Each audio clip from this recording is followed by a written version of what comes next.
Hi, and welcome to GCs in the House, a podcast spotlighting general counsels. I'm your host, Lina Guo.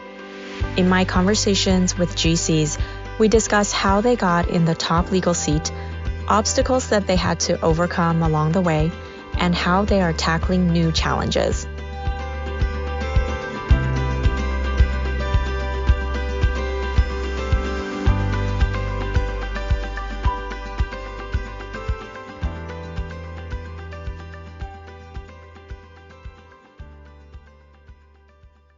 This is the first episode of the Women General Counsel series. Today, I am speaking to Margaret Chow, Chief Legal Officer at Couchbase, a public database platform company based in Santa Clara, California. Margaret graduated Yale Law School and started her legal career at Davis Polk in New York City. She then went in-house, ultimately taking two companies through successful IPOs. Margaret talks to me about loving the journey and what you do, controlling the controllable, the importance of mentorship, working mom life, and more. I hope that you enjoy the conversation. Let's get to it. Well, hi, Margaret. Thank you so much for joining me today. We've known each other for years now, but please tell listeners who you are, about your current role, and how you got there. Yeah, well, first off, thank you so much, Lina, for inviting me. I feel really honored to be your first guest here. And full disclosure, I've never done a podcast, so I'm really excited to spend some time with you and just chat and figure this out together.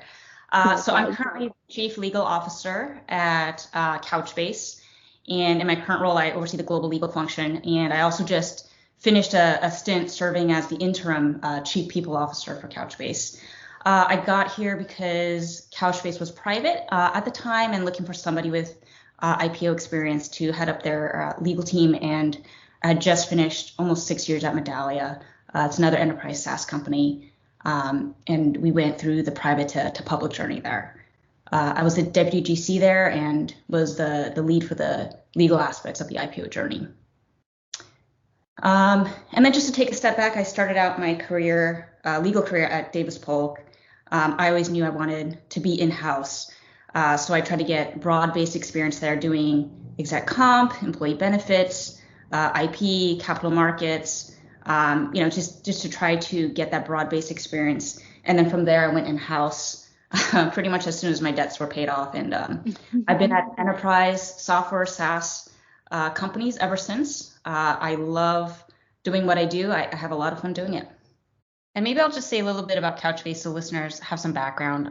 Couchbase is a cloud database platform company. Its stated mission is to simplify how developers and architects develop, deploy, and consume modern applications. And to break that down a bit, if you think about it, all applications need to be architected on top of a database.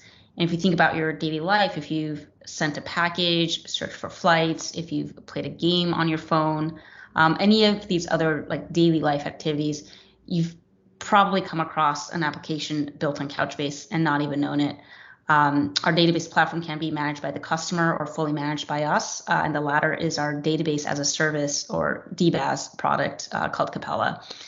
We're happy to call over 30% of the Fortune 100 our customers, and we've been a public company since summer of 2021. Well, great. And so you were in-house a while, and at what point did you know that you wanted to become a general counsel? Great question. So let me rewind the clock even further. So actually, I started off academically in the biosciences in college. It wasn't just my major, but I actually worked in a lab and I had actually published some research. I love the sciences and the complexity and the rigor of it. It just sort of complemented the way my brain works and maybe came a little easier to me. Whereas like reading, writing, articulating a simple thought was like a real struggle. Like I'd cry in despair if I had to write a 2-page paper. Right. So I was like, you know what? I can't continue to be this lopsided. I'd really like to be more well-rounded. So I just tried pushing myself to do things I was bad at.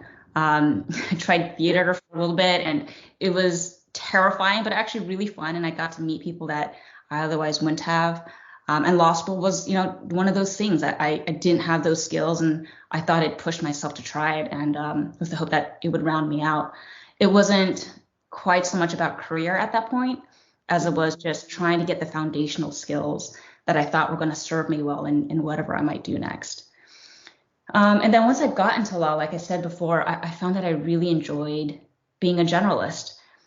Surprisingly, it fit really well with the skills I had developed in the sciences, which is pattern recognition and being able to grasp complex things really quickly. And I love the aspect of being able to work within a team and help people, whether that was your client or your teammate. And I've always been about practicality, like how can I use my legal background to make a practical impact on the business rather than just the academics of law. So I've always tried to seek out broadness and scope and exposure to different areas of the business. And I guess those interests of, broadness of scope, practicality of business impact, working within a team, those things have just naturally led me down this GC path. But the moment I think of switching mentally in my head from generalist to GC specifically as a position, I would say that was very late in the game, probably not very long before I left my deputy GC role. I didn't have that burning desire at that time to like climb the ladder or be the top dog. I just been really focused on the here and now and doing 110% of what's in front of me and just not thinking that far off in the future, despite all the good career advice out there. And part of that is, when you're doing something you love and you truly enjoy, you're just really immersed in the here and now and not thinking about it like a stepping stone. But there was a point I realized that, hey, you know what? I think I actually have a lot to offer as far as having weathered so many experiences through my in-house roles, and being able to recognize the patterns of like what sets a company up for success, what doesn't. When you're at a high growth company, every year is like 3 years of experience packed into one. So it just, clicked at some point like, hey, I think I have enough to add business value here beyond legal expertise. And yeah, I think I can do this. I'm not saying I'll be the best GC, but I could do it and bring something to the table. Yeah, absolutely. And you seem to have navigated the role really well thus far. It's not easy for senior level attorneys to land their first GC role. So, what do you think was instrumental in helping you get your first GC position? I think it was probably the experience, having gone through, like I said, so many experiences at the in an enterprise SaaS kind of industry, and being focused not just on the legal but also kind of the wider business. I think that kind of experience has lent itself to being able to have a seat at the table and have something valuable to say and beyond just your own function. Sure. And you've led two companies through successful IPOs now. Although the market hasn't been great and not many companies will be going public this year, what are some lessons you might have for another GC at a company with an eye towards an eventual IPO? Yeah, good question. So I've got two analogies for IPOs. The first is, and I talked about this a lot with the team at the time. Imagine you're stuck on an island building a boat and trying to set sail in the big, beautiful ocean. You don't want to set sail in like a little dinky raft, right? It'll be fast. And as long as the waters are calm, you'll be okay. But if the waters get choppy, you're done for. So, you don't want that. You also don't want to set sail in a huge ship. It's stable, but it'll take too long to build. You'll run out of resources before you ever finish it. So you want something that's appropriately sized, that will launch you and that will stay the course even in turbulent waters. And that's the pre-IPO public readiness journey. You have limited resources, limited time, and you don't want to over-rotate, but you got to make sure it can survive choppy waters and turbulent markets. And building that boat is one thing, but then choosing the right time to set sail is also crucial and can really determine your fate. And that moment you do manage to set sail after so much hard work, it's just such a wonderful moment you get to have with the team, and it's unforgettable. And the other analogy I have is, and I use this a bit more sparingly depending on the audience, but it's kind of like having a baby. You go through months of preparation and potentially years and you choose your ecosystem of partners, like who you're married to in this IPO process and who you absolutely depend on. You have the baby, it's this joyous moment, but then your life changes and it's everything after that, right? And so you have to know that going into this. You're going to be raising a kid on the other side of this, and life is not going to be the same. And so it's not about the IPO, which is just the day, but it's about life as a public company with all the additional responsibilities that it brings. And as far as specific learnings, I think the top learning for me would be you have to choose a good team internally and externally. You've got to think about what are the critical new roles that are needed and how existing roles have to evolve. Do you have the right talent in the right places? And externally, you need an excellent team of advisors. You have to have the right teams in place to go along this journey. And you may lose some along the way, and that's okay. Sometimes people are much better suited to certain parts of the journey, and that's totally okay too. Yes, that makes a lot of sense. In my line of work, the right talent is often the key to driving the business forward. So, what do you look for when identifying the right talent? So what I tend to look for and keep in mind, like I've been at companies that experience rapid growth, rapid change. And so the type of talent you want to be able to identify has got to be the type of talent that thrives in that environment, right? So people with a high IQ, EQ combination, high horsepower, that growth mindset of, taking challenges as opportunities. You try to identify and take that talent and you figure out what's going to help them to achieve their potential.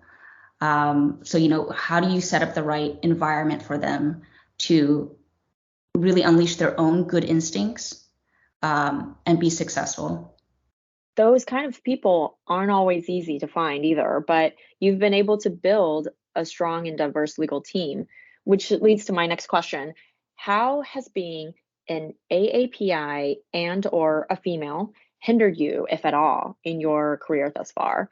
Has being a double minority impacted your career in any way? Yeah, let me start off by saying this. I'm really proud to be a first generation Asian American. I'm proud to be a mom.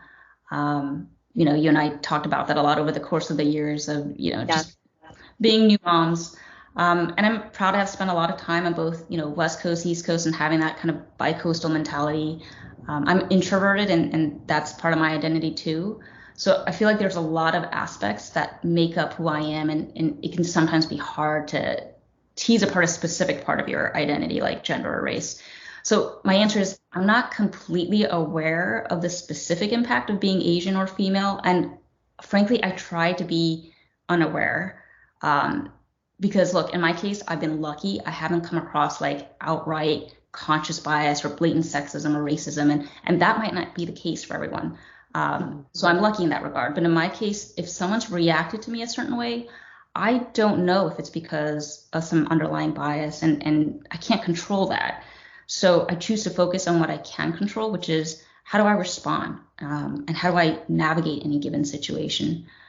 So here's an example. Like early in my career, I got feedback that like, hey, you're doing an amazing job and really exceeding expectations, but you should really try to smile more, right? This is from like a really well-meaning person. And I was like, are you kidding me?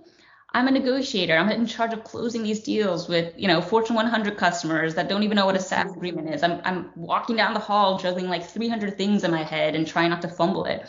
I'm not a cheerleader. I'm not responsible for making you feel at ease with me. But over the months and years that I sat with that feedback, I actually did learn something really useful, which is that you do need to take the time to be human and to connect with people, to say, hey, how are you? And what did you do this weekend? Like work can just be so much more meaningful, and I can be more effective by authentically connecting with others and investing in that human relationship, especially with those across the negotiation table. Do you have to smile to do that? And is it something that would get said to a male colleague? I don't know. But to me, it just wasn't constructive to think about it like that. It was much more constructive to think about, okay, what value can I extract from the feedback? And how can I be more effective as counsel? right? So all feedback can be useful feedback if you search out the useful pieces of it. Yes, I love that. I can't count the number of women, myself included, who have just been told to smile more. And kudos to you for having a positive mindset, which seems to have really allowed you to turn a comment like that into fostering introspection and growth. Yeah, absolutely. And there's one other thing I've learned. It's, sometimes I've found myself being, the only woman in the room or the only parent of young kids or the only whatever, right? And Mhm. it's just so important to have that diversity of perspectives and lived experiences in a room. And if you're the only of something, like that's okay. Don't let yourself feel outnumbered. Be grounded, have conviction in your perspective and in your approach. Recognize the value that your unique perspective brings, and take the time to recognize others where they are bringing in a diversity of perspectives, even if that's not the type of diversity that's obvious to the naked eye. And I feel very motivated by the thought that what I'm doing can impact the people that are not in the room but looking on, or aren't yet in the room but one day will be.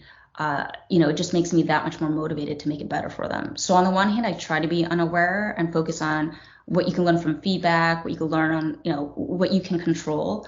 And on the other hand, I'm also acutely aware, and it's a source of motivation. When you are the only in the room, whether you're the only woman or minority, how do you grapple with that fact? Do you seek out allies or, as you mentioned, focus on what you can control? Yeah, and focusing on where you do have commonality, right? I think Hmm.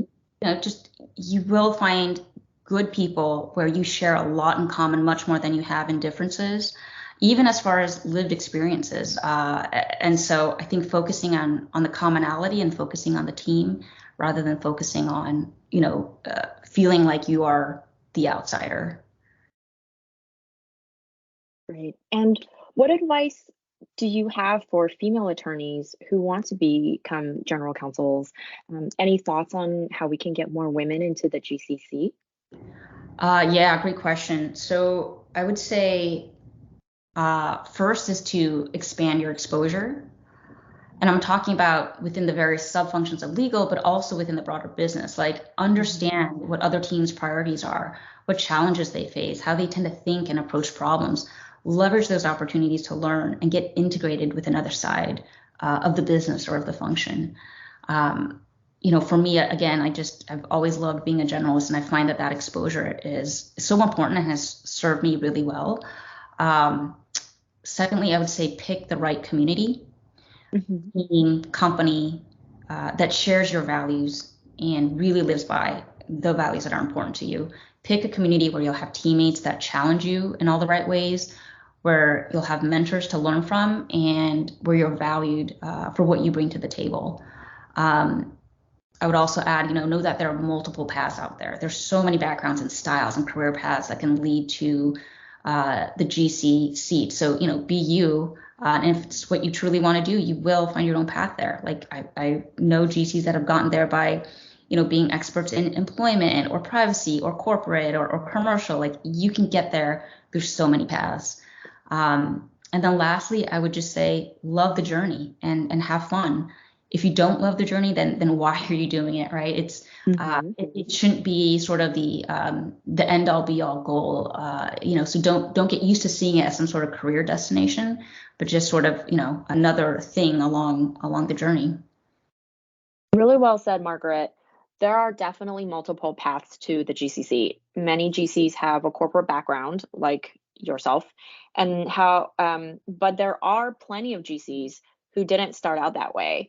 I really like that you said to love the journey. The GC role is not for everyone. Not everybody wants that responsibility. And it sounds like you were able to quickly get to where you are because you were so passionate about your work. So part of your advice was to expand your exposure, and you have briefly taken on the HR function at Couchbase. Can you tell us about that experience? Because HR is not something that every GC has the opportunity to oversee. Yeah, so it was funny because I when I was first asked to take it on, obviously I was very honored to be entrusted with that, but I was also really frightened, to be honest. Like I was like, I do not have experience doing this, and I just hope that I don't fail. Like I didn't want to let people down. I didn't want to let the company down. I didn't want to screw things up. Mhm. And I think the first thing I did was just call my network, great CPOs that I've worked with before. And kind of have like a board of directors almost of, hey, give me your advice. Like, tell me what I need to know about leading a people function. And so one was just reaching out to trusted people that that have done it, seeking Mhm. advice. What I realized was leadership principles are largely the same, whether it's the people team or legal team or some other team. Now, the substance is different, and the mindset sometimes has to be different, for obvious reasons. But generally speaking, leadership principles are very similar across functions. You've got to encourage and really foster, the talent and the leaders under you. You've got to enable them to understand, what the business priorities are and how their work directly ties to that. Uh, so I think I learned a lot through that experience, and it was so wonderful to be exposed and really be able to dig in on another side of the business and learn. There's just so much that goes on, underneath the surface that you wouldn't otherwise get to see as a partner. Like, even being as part of the legal team, you still work with the people team quite closely, but you just never get to that level of deep understanding the way I was fortunate enough to be able to see during that period. So it was a really valuable experience. And now we've since hired a chief people officer who's going to be fantastic and do a much better job than me. But I was very fortunate to have that role in the interim. Well, congratulations on getting that load off your shoulders and kind of focusing on your CLO role once more. And so going back to the leadership principles piece, so tech has had to weather a lot of change in recent times. First, it was the COVID pandemic, then macroeconomics, and then instability in banking that's having reverberating impact. What have you learned about leadership through these events? And what is your leadership style? Yeah, so I'll address change generally, and then maybe leadership in the face of change or challenges. So yeah, there's been a lot of general turbulence in the economy, and the leadership team here at Couchbase, we often talk about staying the course and focusing on what we can control. And we often like to remind people that change and challenges aren't new to us. We like to say we're quite battle tested in this regard. And in fact, challenge and change can create opportunity, kind of like how we were talking about feedback. All feedback can be good feedback if you want it to be. It's the same concept, challenge, change. The opportunity is there. You just have to look for the opportunity in it. With respect to leadership, and I say this, after having led the people function for an interim time, leadership principles are surprisingly similar across functions, like we were saying before. You need to lead from a principled position that guides your decision making, and that's especially important when you face these big unexpected things that you mentioned, Lina. You need to set the North Star to make it clear to others how they should navigate, and oftentimes it's deeply tied to values. So, for example, during the pandemic, it was follow the law, safety first, and we're going to act in accordance with our values and expect that our employees do the same. And those things set the basis for every decision. That's why we were one of the first to send people home even before there was a formal shelter in place. Another example is I start off my team meetings dedicating a substantial amount of time just having people talk about where they've seen somebody demonstrate our team values and what they learned from that. And the purpose is to deeply instill the type of principles, mindset, and behaviors that will guide the team in whatever situation they may come to face. They just know that North Star instinctively. And one other thing I'll say is it's really less about me and my style. It's more about the individuals you're leading and what it takes to unlock their potential, right? It's fostering the kind of talent that thrives in an environment of rapid change and challenge and growth. like identifying people with that high IQ, EQ combo, high horsepower, and fostering their good instincts, getting them exposure to different parts of the business so they can understand the bigger picture and company priorities and use that input to give better, more holistic business and strategic counsel so they can navigate on their own. That I feel like has proven to be more important in the kind of companies I work at, which again tend to experience rapid change and growth and tend to be leaner on resources. So you have to be creative, nimble, and efficient in your approach. And I think that's served us really well in the face of pandemic and macroeconomics and other things you're describing. Definitely sounds like it. And in order to be an effective leader, you certainly need to have a high level of IQ and really great management skills. Where did you learn yours? I'd imagine that for someone who really is trying to learn their management chops, it's easier said than done. How were you able to cultivate your leadership skills?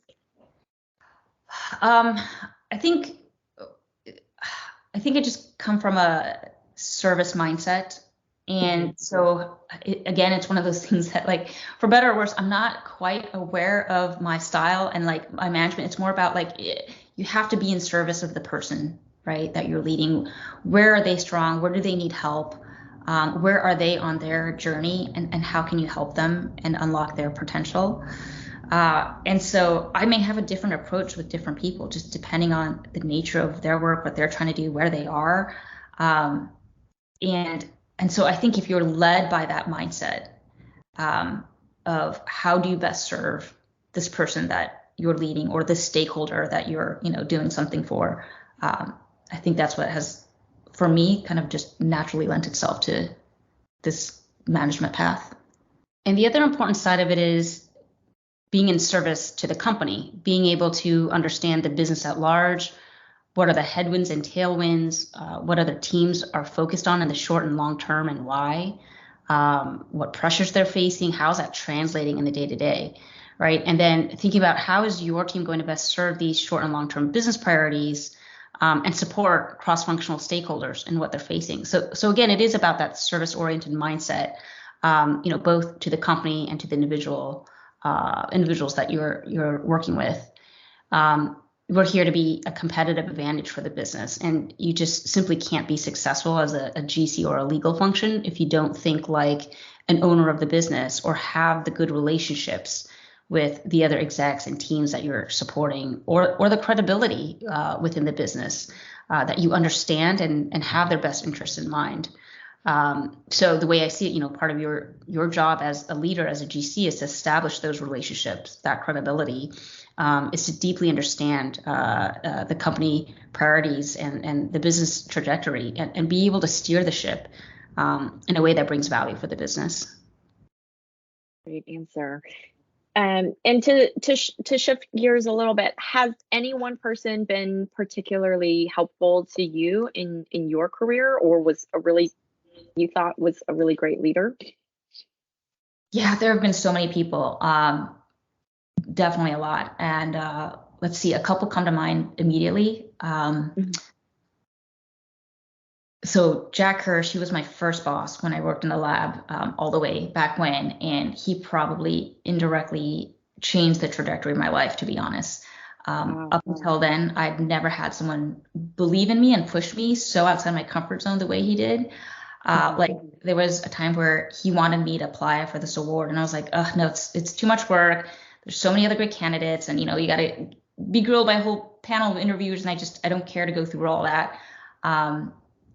And eventually, after trying to get me to do a few times, he was like, okay, well, if you're not even going to apply, then you know what, don't bother coming to work next week. And he was dead serious. He was about to fire me, and this guy does not joke around. Wow. He thought I was just throwing away my potential. So I finally, I did it, and I really thank him for setting me straight and believing in me the way he did rather. And that award gave me, not only just the confidence and just, the realization that I need to believe in myself and invest in myself, but it actually just gave me the financial means to move myself to the East Coast. And that, that was life changing. I met my husband there, and, everything changed after that. Alon Grebene is another mentor. I just would not be where I am without having had the opportunity to just be in his orbit and be able to watch what he does, pick his brain on things. I have learned so much from him. And when people like that place their bets on you and invest in you, it certainly makes a big difference. I'm lucky to have had a lot of great mentors. Matt Cain, CEO, Couchbase as well.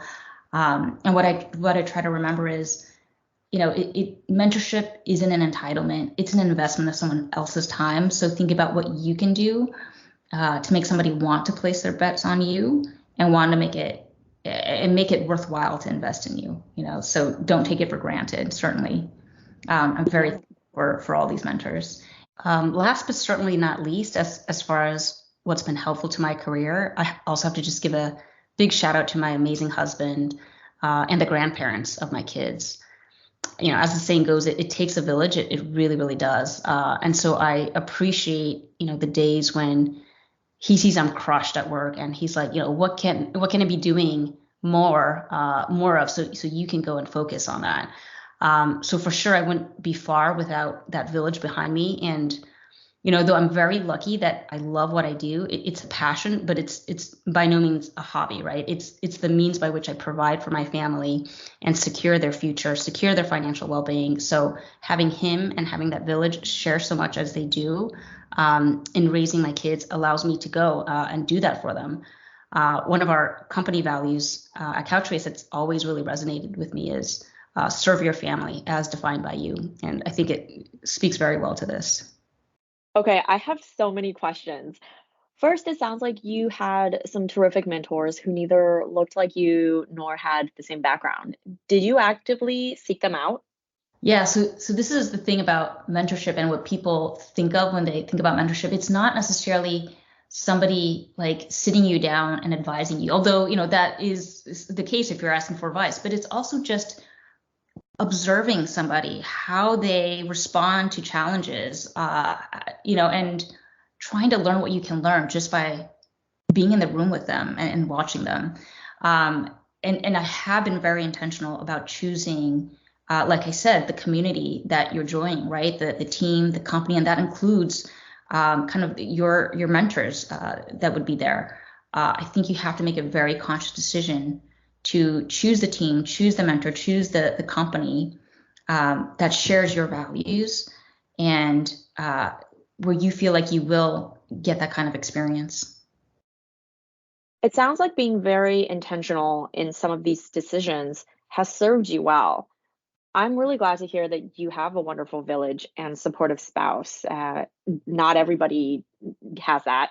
Do you have any advice for female attorneys with an eye toward starting a family and how they can juggle raising a family while furthering their own careers? For me, choosing the right partner was so important. I didn't do it with the thought of family. Like, my husband and I were, I think I was 22. I was certainly not thinking about family or anything like that at the time. But I think, you're in it together with not only your partner, but again, just the other people in your community that have a shared interest in your kids, whether that's relatives or teachers or daycare teachers, and realizing that it's not your sole responsibility. You've got to create the environment where there are other people that are sharing that interest in that environment. And sometimes, quite frankly, there isn't a lot of balance. Somebody else looking in at my life would be like, oh, wow, that's, you're a workaholic. There's not a lot of balance. But for me, the balance doesn't come all at once. It will come over the course of many years. Like I was able to take time off between Medallia and Couchbase and, spend a lot of dedicated family time and travel. And when I'm working, I'm totally focused on working. And so, yeah, there isn't a lot of balance to be had then, but, it comes over the course of many years, and you just got to strike that balance that works for you. One more thing I'll say, which I hope helps someone out there listening who has or wants a family, but is like worried about how it'll impact their career. I think so much of the pressure comes from the expectations that are put on you specifically as a mom. And for me, like the way I cope with it is I just have simply rejected that. I don't compare myself to impossible standards. I often joke that if you compared me to like all the moms in the world, I'd probably rank, 40, 50th percentile. If you compare me to all the dads in the world, I bet I'd be like 80, 90th percentile dad, right? So, you know what, if someone would look at my behavior and say, that's a fantastic dad, then I've passed the bar for myself of being a good parent. And that's really the goal for me is good parent, not number one mom.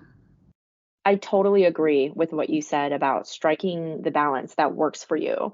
As a full-time working parent of young children, maybe what we think of as the traditional work-life balance, so to speak, doesn't really exist. It sounds like balance, at least for you, is what you prioritize during any given season or situation. Um, and just to shift gears a little bit, as if you weren't busy enough already, you're also a board member and officer of Anjiro Initiative. Can you tell us about the organization and how you became involved? Yeah, so this is a 501c3 nonprofit, and Anjiro is a farming community in eastern Madagascar, which is home to 6 schools. We raise funds to provide scholarship to kids who wouldn't otherwise be able to afford an education. We've supported over 600 or so, I want to say, secondary school students. I think it's actually been even more than that. And it's also university level students, and it's been operating since 2014 in some fashion and a 501c3 since 2019. So it's been around for a while. And we've recently even helped with the construction of a new classroom and helped the school get new printers and other materials. Last year, I think 60% of our scholarship went to girls. Education is a very important cause for me, education for girls even more so. And the way I got involved was Cliff, the founder. He is a dear long-term friend of mine and had asked me to join his board. And I've been very honored to serve as part of his organization and see the tangible impact it's had on so many lives. He has really literally changed so many lives with just like his passion and his love for the people in Anjiro. It's so inspiring, and it's been really fun to work alongside him on this.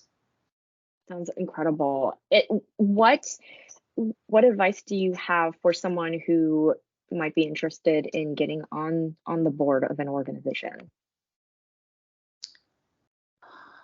Yeah, similar to what I said about GC. I think you have to inspect why do you want that, right? Like Mhm. you want to serve on a board just for the sake of serving the board, or is there some other purpose?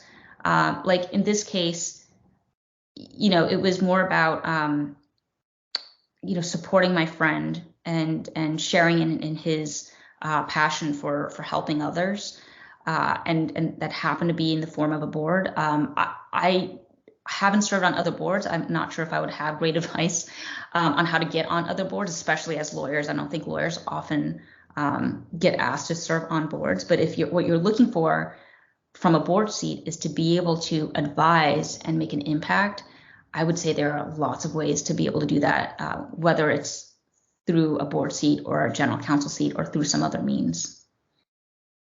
Thank you. And what do you do to decompress at the end of the day? I definitely have a lot of insomnia where like I'll be awake at 2 a.m., 4 a.m. and need to decompress from a long day. I feel like that just comes with the territory. So I tend to go for things that are low investment, but still mentally stimulating in a way. So, for example, I love watching stand-up comedy. It's fun. It's not like a series you have to watch so many episodes over so many years. Um, and the other thing about comedy is there's just so much diversity in it these days. Like more diversity of lived experiences that get showcased, which is just so refreshing to see. And then let's see the other things as far as decompressing. I think this goes a little bit to my earlier point that I kind of find balance not so much in the day to day, but maybe more so over the course of months or years. So when I do get the opportunity, I love traveling. I'm excited that we've been able to get back to it after so many years during the pandemic of being stuck at home. So, whether it's camping close by or, going somewhere further where the language is different and the air smells different, I just love being able to take myself and my family to, just a different setting where you can really switch mental gears. But I'll tell you, if it's not already obvious, I'm not good at relaxing. If you took me to the beach, I'll be happy for like 20 minutes and then I'm done. I'd much rather go and, have an adventure or explore something new. A good friend of mine once joked, and this was before I had kids, that it isn't a vacation for Margaret unless her life is in danger. And I think there's probably a little bit of truth in that. Sounds like a very, very typical general counsel mindset. It's really hard to turn that off. Yeah, no, like absolutely. It's in my head and I can switch the channels, but I can't turn it off. I can imagine, especially when you have to juggle a million things in your head. So, final question. If you weren't a lawyer, what would you be doing?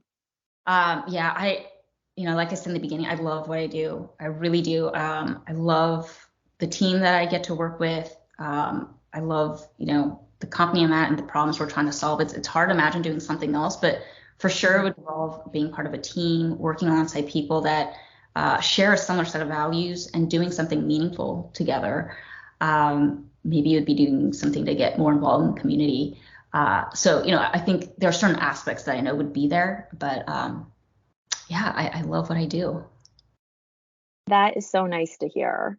Sometimes there's the stereotype that lawyers are all miserable, but you clearly love the profession and find fulfillment in being a CLO. Well, Margaret, this has been such a great conversation. Thank you so much for the chat and for sharing your insights and experience with us. Thanks so much for listening to GC's in the House. I hope you enjoyed this episode and will join me next time for an in-depth discussion with another general counsel. I welcome your feedback and recommendations for guests. You can reach me at lguo@mlaglobal.com. Please also reach out if you have any questions or comments about today's episode. Until next time.